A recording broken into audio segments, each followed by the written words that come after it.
Amin. Silakan duduk, Ibu Bapak yang terkasih. Shalom semuanya. Puji Tuhan, mari kita buka kitab kita dari Filipi pasal 4 ayat 19 dan 20. Kita akan baca bersama-sama ya. Filipi 4 ayat 19 dan 20 kita baca bersama-sama. 1, 2, 3. Allahku akan memenuhi segala keperluanmu menurut kekayaan dan kemuliaan-Nya dalam Kristus Yesus. Dimuliakanlah Allah dan Bapa kita selama-lamanya. Amin. Dikecilin saja mungkin. Baik Ibu Bapak yang terkasih. Sudah? Oke, baik. Ibu Bapak yang terkasih, ini ayat yang menjadi menarik sekali. Tolong tayangkan ayat 19 saja. Kita akan fokus pada 19, walaupun nanti ayat 20 kita akan juga bahas. Di dalam bagian yang pertama dikatakan Allahku akan memenuhi. Nah Ibu Bapak yang terkasih, ini menarik. Kenapa? Karena di ayat Allahku akan memenuhi, begitu ya. Kemudian menurut kekayaan, bahasa Indonesia itu menurut kekayaan dan kemuliaannya. Seharusnya sebetulnya menurut kekayaannya bukan dan, tetapi di dalam. Harusnya begitu, harusnya di dalam, gitu ya. Karena dalam bahasa Yunani yang dipakai bukan kai. Kalau dan itu kai, yang dipakai and itu in, di dalam. Nah kita akan lihat satu persatu secara ringkas. Ada 4 bagian. Yang pertama kata di situ memenuhi, dan ternyata kata memenuhi ini punya kata dasar yang sama dengan kekayaan. Jadi kata memenuhi dengan kekayaan punya kata dasar yang sama. Kata memenuhi di situ plerosei, bentuk futur, akan, gitu ya, akan bentuk futur. Dan kemudian kekayaan itu plutos. Nah, dia punya kata dasar yang kurang lebih sama. Dan ini menjadi menarik. Nah, yang pertama ini, apa yang dimaksudkan dengan memenuhi? Ibu Bapak yang terkasih, kata Allahku akan memenuhi. Kata memenuhi ini berarti secara harfiah menjadi penuh, atau menjadi lengkap, atau menjadi utuh. Jadi Allah akan menjadikan penuh, menjadikan lengkap, menjadikan utuh, menjadikan komplit. Tapi pertanyaannya adalah begini, kalau menjadikan penuh, menjadikan lengkap, menjadikan komplit, maka itu harus ada standar. Lalu ketika Allah dikatakan akan memenuhi, akan menjadikan penuh, lengkap, komplit, lengkap, utuh gitu. Lalu standar apa yang dipakai untuk menyatakan bahwa sudah terpenuhi, sudah utuh, sudah lengkap, sudah komplit?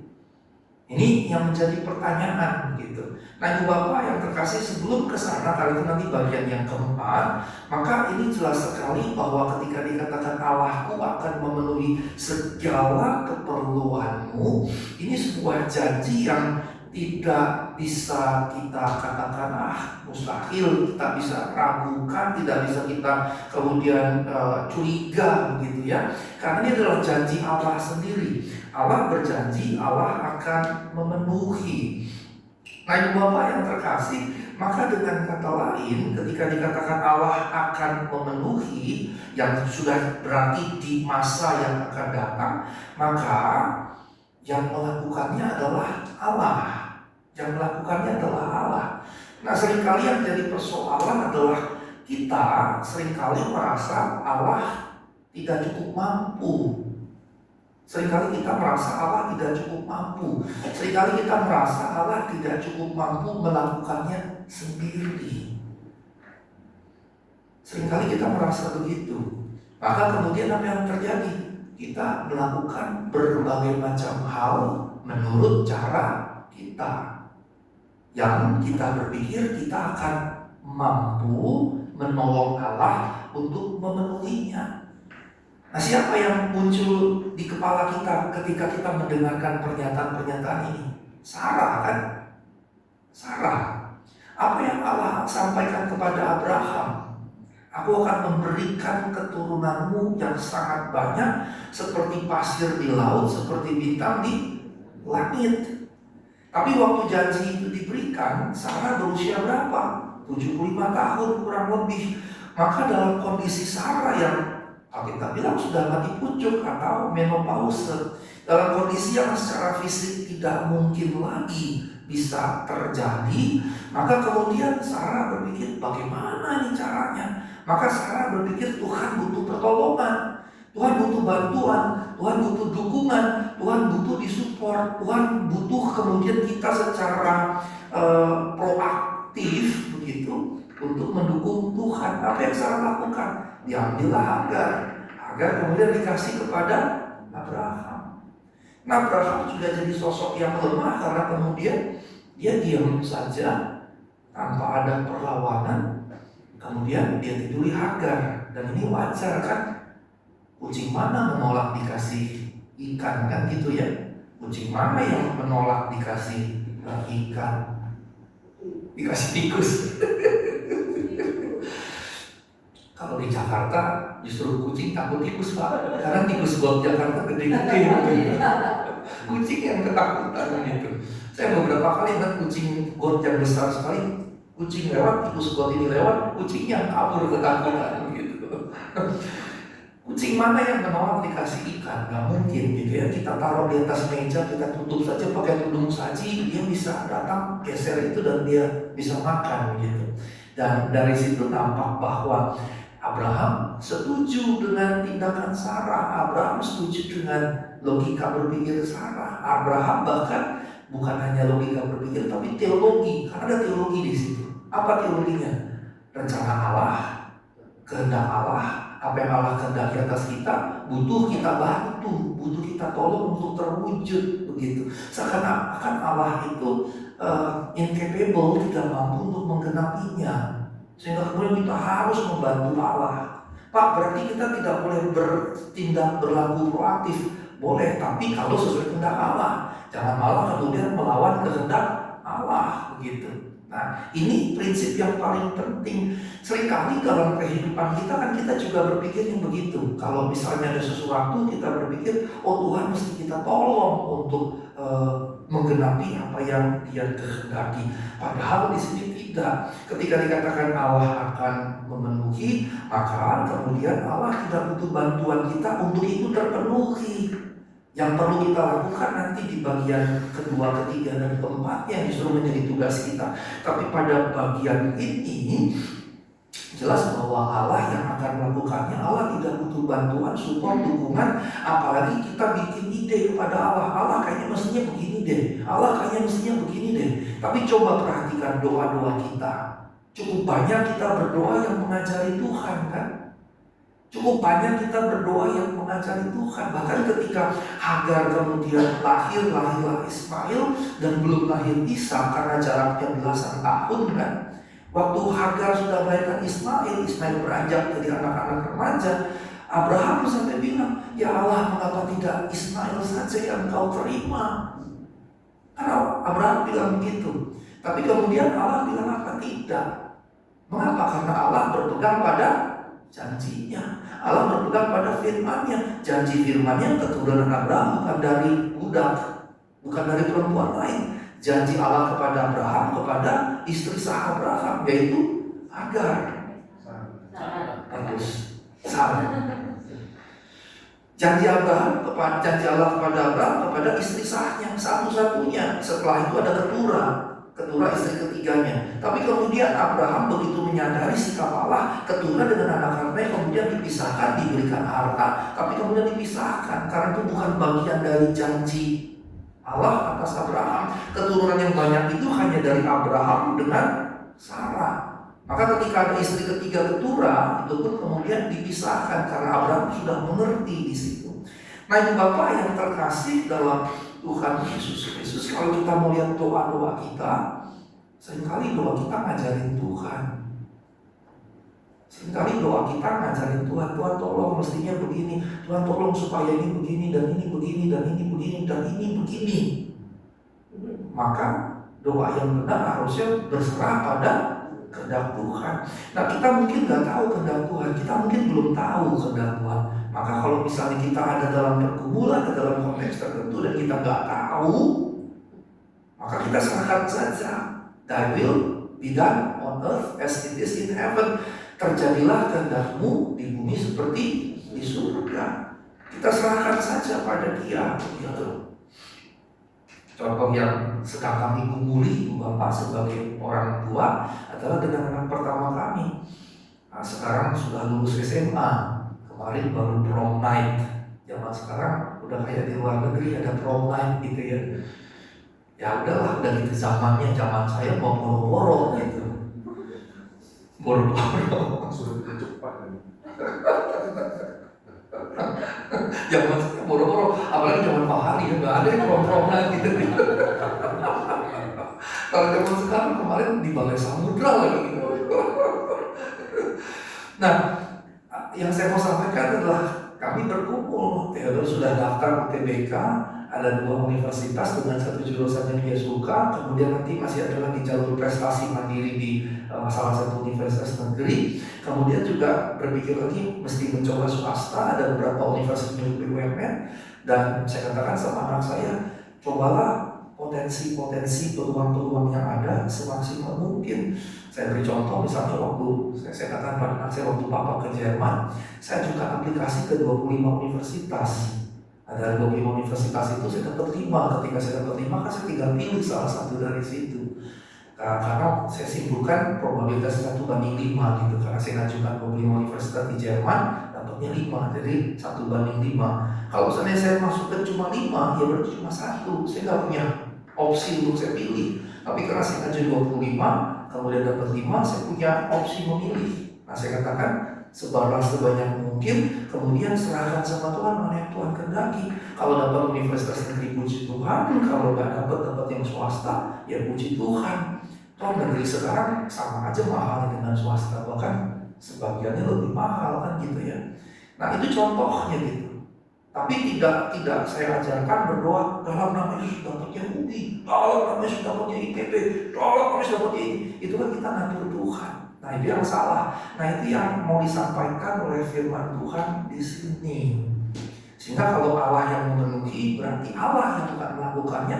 Kita tidak perlu memberikan kepada Allah contoh-contoh jalan keluar segala macam. Kita tidak perlu mengatur Allah apa yang mesti Allah kerjakan dalam kehidupan kita.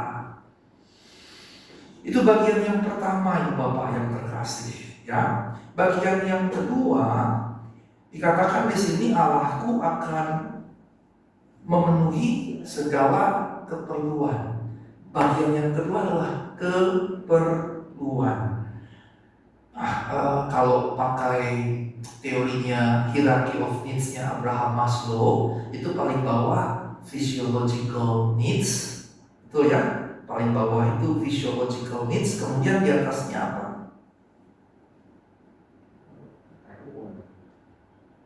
Safety needs, kemudian love and belonging, kemudian esteem, kemudian paling atas self-actualization.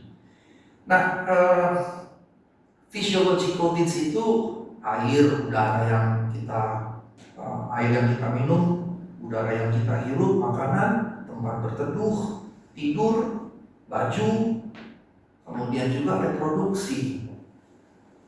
Yang muda-muda yang belum nikah, belum, tapi itu tetap kebutuhan yang nantinya akan dipenuhi. Yang berikutnya safety needs, itu mencakup personal security, employment, resources, health, property, keamanan, ya, kemudian pekerjaan, sumber-sumber daya, kesehatan, kemudian ya rumah.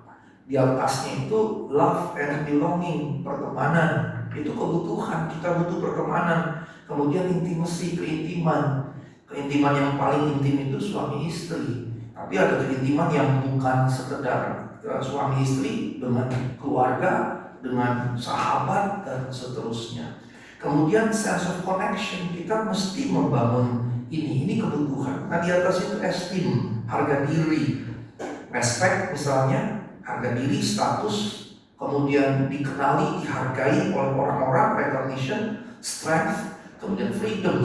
Freedomnya apa? Ya freedom, contoh paling sederhana freedom itu adalah warteg.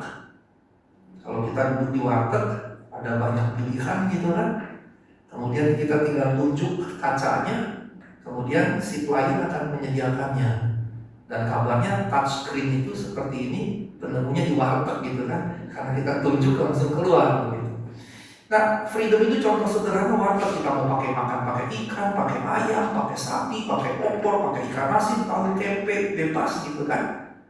Tapi pada sisi yang lain, ya kalau cuma warteg itu bukan freedom begitu. Kalau freedom yang lebih luas adalah misalnya ketika saya bisa makan di warteg hari ini, besok saya bisa makan di tempat yang sedikit lebih mahal. Freedom itu, karenanya dia masuk esteem. Nah yang paling atas adalah self-actualization, keinginan untuk menjadi yang paling maksimal dari yang bisa kita dapatkan. Saya ingat sekali misalnya waktu saya kuliah S1 dengan gelar STH, ya ada pelayanan yang saya kerjakan tapi cuma begitu. Tapi begitu saya bergelar MTH, maka saya bisa mengajar S1. Saya bisa mengajar mahasiswa MA waktu itu di salah satu STT, karena MTH di atas MA, jadi saya bisa mengajar MA. Tapi saya nggak bisa mengajar MTH. Begitu saya pulang dari Jerman selesai S3, saya bisa mengajar semua, S1, S2, S3. Itu bagian dari keinginan untuk menjadi yang maksimal dari yang saya bisa capai. Nah sekarang saya dalam proses, seminggu kemarin dalam proses sertifikasi dosen. Sertos ini syarat untuk bisa mengajukan jabatan fungsional yang lebih tinggi. Nah Juli ini kalau Sertos sudah beres, saya akan ngajuin lektor kepala atau associate professor.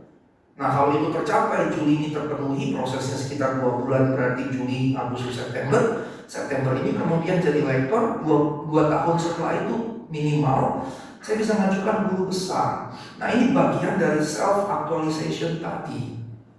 Tetapi dari yang 5 tadi, physiological needs, safety needs, love and belonging, esteem, dan self-actualization, yang betul-betul bisa dikatakan kebutuhan sebetulnya physiological, safety, dan love and belonging.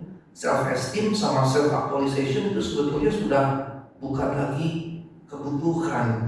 Nah kembali kepada firman Tuhan, saya sengaja menjelaskan supaya kita mengerti dulu apa yang dimaksud keperluan. Mengapa? Karena kita seringkali mencampur baur antara keperluan dengan keinginan. Kita seringkali campur baur antara kebutuhan dengan keinginan.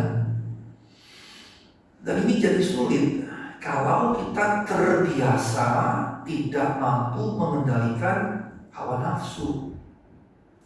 Kalau kita terbiasa tidak mampu mengendalikan hawa nafsu, tapi justru tunduk di bawah hawa nafsu, maka kita akan sulit sekali membedakan mana keinginan, mana kemauan.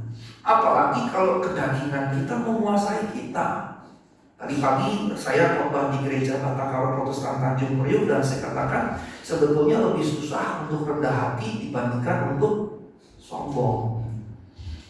Karena orang kaya bisa sombong, orang miskin juga bisa sombong, orang pintar bisa sombong, orang bodoh bisa sombong, orang cantik dan ganteng seperti saya bisa sombong. Orang jelek buruk rupa juga bisa sombong. Mengapa? Karena kesombongan tidak butuh alasan. Kesombongan tidak butuh dasar. Sementara rendah hati itu melawan diri sendiri. Ketika egoisme kita tersentuh, amarah kita tersentuh, mudah tersinggung kita tersentuh, dan seterusnya, untuk tidak merespons kedagingan itu akan sulit sekali. Karena rendah hati itu sebetulnya melawan kedagingan, yang berarti melawan diri sendiri. Dan itu yang paling sulit. Musuh terbesar kita adalah diri kita sendiri. Wah, itu sulit sekali. Sebagai orang Batak, saya merasakan susahnya. Tapi saya rasa nggak hanya orang Batak, setiap kita, karena kita terlahir dalam dosa. Nah kita semua terlahir dalam dosa, terlahir dalam kedagingan, dan menjadi rendah hati itu harus melawan kedagingan, yang berarti melawan diri sendiri. Nah kalau kemudian kita sudah bisa melawan diri sendiri, ya, dan dalam setiap pergumulannya kita menang, maka kita akan mulai bisa membedakan mana kebutuhan keperluan, mana keinginan, mana kebutuhan keperluan, mana keinginan. Maka misalnya kalau saya juga mengajar tentang teologi ekonomi, saya suka berkata bahwa gaji kita, kalau kita bekerja giat, pendapatan kita akan naik, maka yang tepat gaya hidup jangan ikut naik. Begitu. Kalau pendapatan gaji kita naik, sebisa mungkin gaya hidup jangan naik. Saya pernah menegur orang yang saya kenal begitu, gajinya UMP, terus kemudian beli handphone 1,5 gaji UMP-nya, 1,5 bulan gajinya. Saya katakan gak bagus loh begitu. Kamu menghabiskan 1,5 bulan upah pekerjaanmu untuk beli handphone cuma demi memenuhi keinginan. Itu gak tepat sama sekali. Terus gimana bang? Ya kalau gajimu cuma 5 juta, ya beli aja handphone 2 juta. Handphone 2 juta juga banyak begitu. Misalnya ini handphone 2 juta, kenapa mesti beli handphone yang 7 juta segala macam? Toh yang dipakai cuma WhatsApp, buka email, Facebook, dan medsos lain kan. Yang handphone 2 juta juga bisa digunakan gitu. Jadi kalau gaji kita naik, misalnya gaji kita 10 juta, pengeluaran kita 5 juta, begitu gaji 12, 15, jangan pengeluarannya naik 5 jadi 7, jadi 10 gitu. Mengapa? Gaji pendapatan suatu saat bisa jatuh, bisa turun. Dan bisa dengan mudahnya turun, paling tidak waktu kita pensiun kan. Tapi waktu gaji pendapatan turun dengan mudahnya, apakah gaya hidup yang sudah tinggi bisa mudah turunkan? Gak bisa, karena itu terkait dengan kedagingan. Begitu. Nah karenanya ketika gaji pendapatan naik, saya selalu mengajarkan ini jangan ikut naik gitu. Kecuali ada tanggung jawab sosial yang memang naik. Kalau itu lain soal, itu bukan keinginan. Nah karenanya Bapak yang terkasih, penekanan pada bagian yang kedua menjadi signifikan sekali, karena kita perlu tahu apa itu keperluan, kebutuhan, dan bedanya dengan keinginan. Dan kita perlu tahu poin kedua dari bagian kedua ini, yang Allah akan penuhi bukan keinginan. Yang Allah akan penuhi adalah keperluan dan kebutuhan kita. Ini yang akan Allah penuhi begitu. Ini yang akan Allah penuhi. Dan kalau kita mau dibentuk oleh Tuhan dengan baik, dengan mudah, kita kan bisa dengan proses itu mengerti ini. Tapi kalau tidak akan sulit sekali gitu. Nah, sebetulnya ketika kita mau memberi diri saja dididik oleh Tuhan untuk mengetahuinya, tetap bisa penuh digores-gores gitu. Contoh sederhana, saya tahu saya bukan bidang saya, talenta saya nyanyi, bukan bidang talenta saya main musik. Dan ketika saya paksakan untuk itu, saya tahu ini bukan lagi kebutuhan, ini keinginan gitu. Bagi saya pribadi itu jadi keinginan. Mengapa? Karena itu bukan panggilan Tuhan yang Tuhan berikan bagi saya begitu. Tapi kalau itu panggilan Tuhan yang Tuhan berikan bagi saya, maka itu keperluan dan saya harus maksimal di situ. Tapi ketika kemudian itu bukan panggilan talenta, karunia yang Tuhan berikan kepada saya potong, itu jadi keinginan. Itu jadi keinginan dan itu jadi pemenuhan egoisme, hawa nafsu dan seterusnya. Nah ketika saya menyadari itu bukan bagian saya nggak mau lagi ngurusin ini gitu. Walaupun dulu kayaknya kalau dengar orang nyanyi suara seperti Ibu Nita itu kayaknya gimana gitu ya, enak gitu kan kalau main gitar, apalagi kan orang Batak nyanyi main musik itu kayaknya lumrah gitu. Sampai satu ketika orang tahu di satu tempat, orang tahu suara saya jelek, saya nggak bisa main musik, terus ditanya, kamu orang Batak bukan sih? Kamu orang Batak bukan sih? Kok nggak bisa nyanyi? Kok suaranya fals gitu? Sudah ada stereotyping begitu. Dulu saya sedih, bahkan bisa sakit gitu. Aduh digituin, lama-lama udah biasa. Karena saya mengerti itu bukan bagian saya sehingga itu jadi keinginan yang harusnya saya singkirkan. Maka saya fokusnya di sini, begitu. Nah, fokus saya apa? Ya saya sudah menemukan panggilan-panggilan saya mengajar dan seterusnya. Itu yang kemudian saya fokus. Nah, karenanya Bapak yang terkasih, kita mesti menemukan keperluan kita yang sebetulnya individually, perorangan itu bisa beda-beda juga. Keperluan setiap kita ini bisa beda-beda bergantung pada tempat yang Tuhan berikan kepada kita, panggilan yang Tuhan sering sediakan berikan kepada kita, dan karunia talenta yang Tuhan berikan kepada kita. Sangat bergantung pada itu semua. Karena kita mesti mengenali keperluan kita itu apa. Mesti betul-betul mengenali yang tiap orang berbeda-beda, begitu. Kalau saya dalam posisi misalnya direktur, ya, maka punya mobil untuk level tertentu itu sebuah kebutuhan, begitu. Tapi kalau saya pendeta naik Mercedes-Benz itu udah ngaco, gitu. Udah ngaco. Kalau saya pendeta saya naik Mercedes-Benz itu udah ngaco. Gak ada kebutuhan pendeta naik Mercedes-Benz. Tapi kalau direktur utama, presiden director, owner sebuah perusahaan, dia butuh itu bagian dari membangun relasi tadi untuk bisnis segala macam, gitu. Bagaimana dia misalnya mau mengajukan tender ke satu tender tertentu, gitu, dia naiknya Avanza misalnya. Orang udah gak percaya duluan, dia sanggup gak sih kerjain ini, begitu. Tapi kalau saya pendeta kemudian saya naik Mercedes-Benz, wah itu udah gak bener, gitu. Kebutuhan apa yang dipenuhi di situ? Itu keinginan. Kalau saya, kenapa? Jangan ke situ, Pak. Kalau saya pengusaha tapi pendeta bagaimana? Ya saya harus bisa memilih dong. Waktu saya dalam konteks bisnis, ya saya boleh pakai mobil yang lux, gitu. Tapi kalau kemudian saya dalam kerangka melayani, saya pakai mobil yang lux. Sementara di jemaat saya naik angkot, atau anggota jemaat di mana saya korban naik angkot, saya nggak tepat di situ.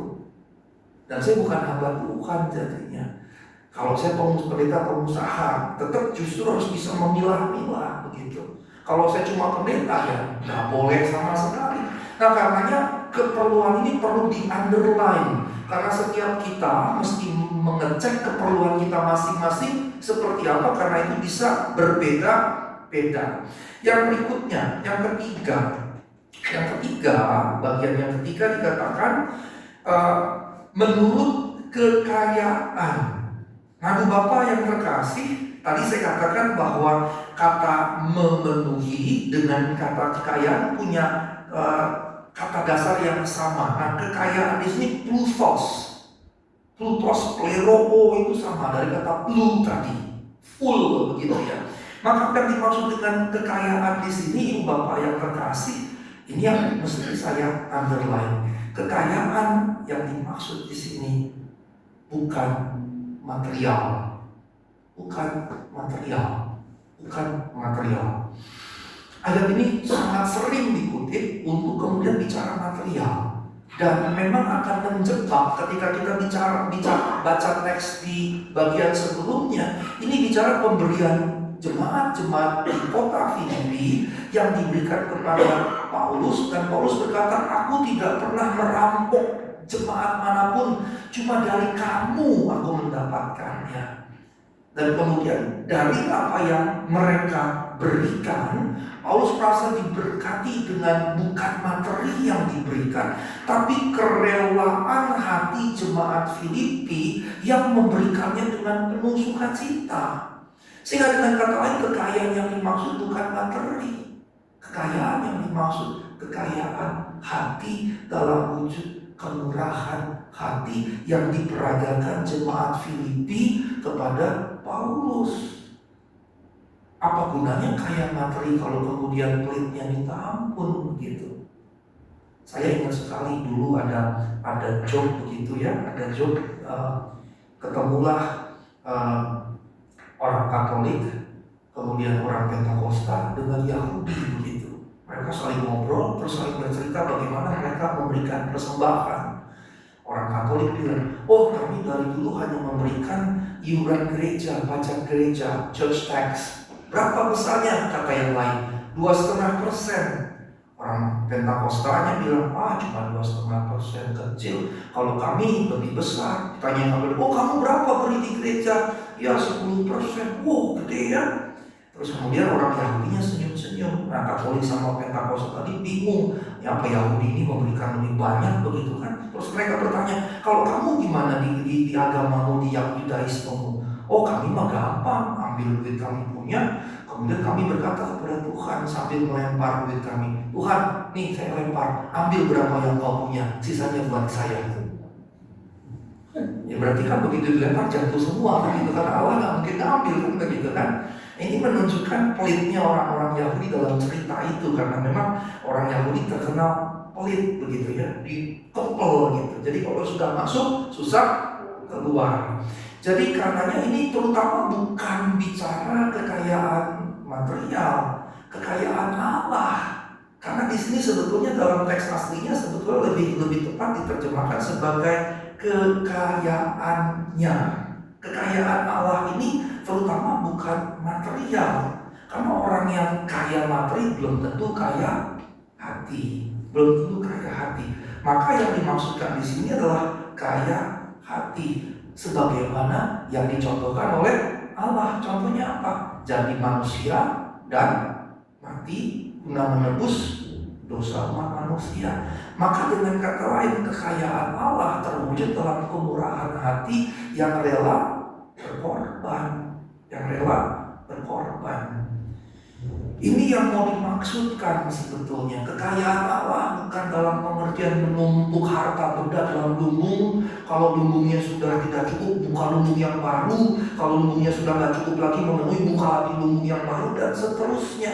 Bukan seperti itu. Tuhan justru menegur orang yang seperti itu. Ketika dia mati, dia berkata, untuk siapa hartamu itu yang telah kau kumpulkan? Maka kekayaan Allah di sini justru kemurahan hati, yang ekspresi puncaknya adalah dia jadi manusia, bahkan mati bagi menebus dosa umat manusia. Sehingga kekayaan Allah di sini adalah kerelaan, kemurahan hati, memberi diri. Itu yang kemudian Allah maksudkan. Nah, bagian yang keempat, Ibu Bapak yang terkasih, tadi saya katakan kata dan itu bukan dan, karena Yunaninya n itu di dalam. Jadi Allahku akan memenuhi segala keperluanmu menurut kekayaan di dalam kemuliaannya dalam Kristus Yesus. Dan ayat 20 penutupnya menambahi, dimuliakanlah Allah dan Bapa kita selama-lamanya, amin. Ingat, saya selalu berkata pengulangan berarti penting sekali.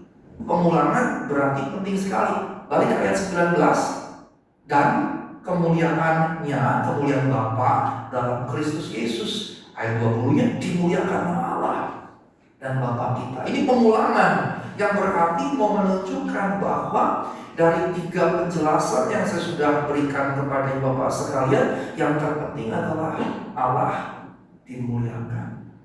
Yang terpenting adalah Kristus dimuliakan. Yang ayat 19b-nya Kristus, ayat 20-nya Bapa, yang berarti ya Allah Tunggal. Sehingga dengan kata lain, Bapak yang terkasih dalam Tuhan Yesus Kristus, Allah yang akan memenuhi, Allah yang melakukannya tanpa perlu kita bantu, tanpa perlu kita ajari, tanpa perlu kita beritahu apa yang mesti dia lakukan. Dan kemudian yang kedua, segala keperluan ini bukan keinginan tapi kebutuhan keperluan.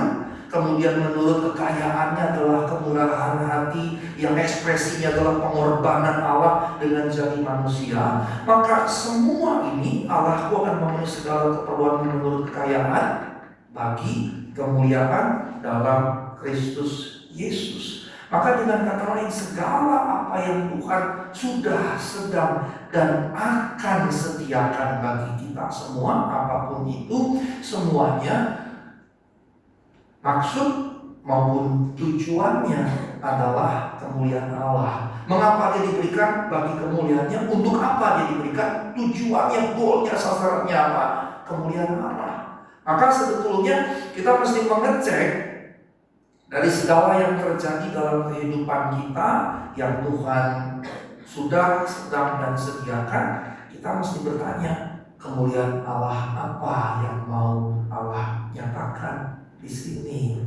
Kemuliaan Allah apa yang mau Allah tunjukkan? Atau bahkan lebih dalam lagi, kemuliaan Allah apa yang di dalamnya Allah libatkan kita untuk menyatakannya. Karena dengan begini dia tarik kita untuk terlibat menyatakan kemuliaannya. Maka itu yang mesti kita tanya, kemuliaan apa? Dan ini juga sebetulnya pada sisi yang lain jadi semacam indikator atau tolok ukur dari apa yang kita sudah sedang dan akan kerjakan. Sudah sedang akan kita kerjakan ada dua tolok ukur untuk mengeceknya perlu kita lakukan atau tidak. Pertama, apakah Allah dipermuliakan? Yang kedua, apakah kita jadi berkat? Apakah Allah dipermuliakan dan apakah kita jadi berkat? Nah, ini yang harus jadi indikator dalam kita melakukan apapun dalam segenap kehidupan kita. Dan percayalah, Allah selalu menyertai kita dan akan selalu memenuhi segala yang kita perlukan. Bawa semua kepada Tuhan, dan mulai sekarang jangan hanya dengan kekuatan sendiri, tapi justru libatkan Tuhan secara maksimal dan lihat bagaimana nanti Dia akan bekerja. Amin. Mari kita bersatu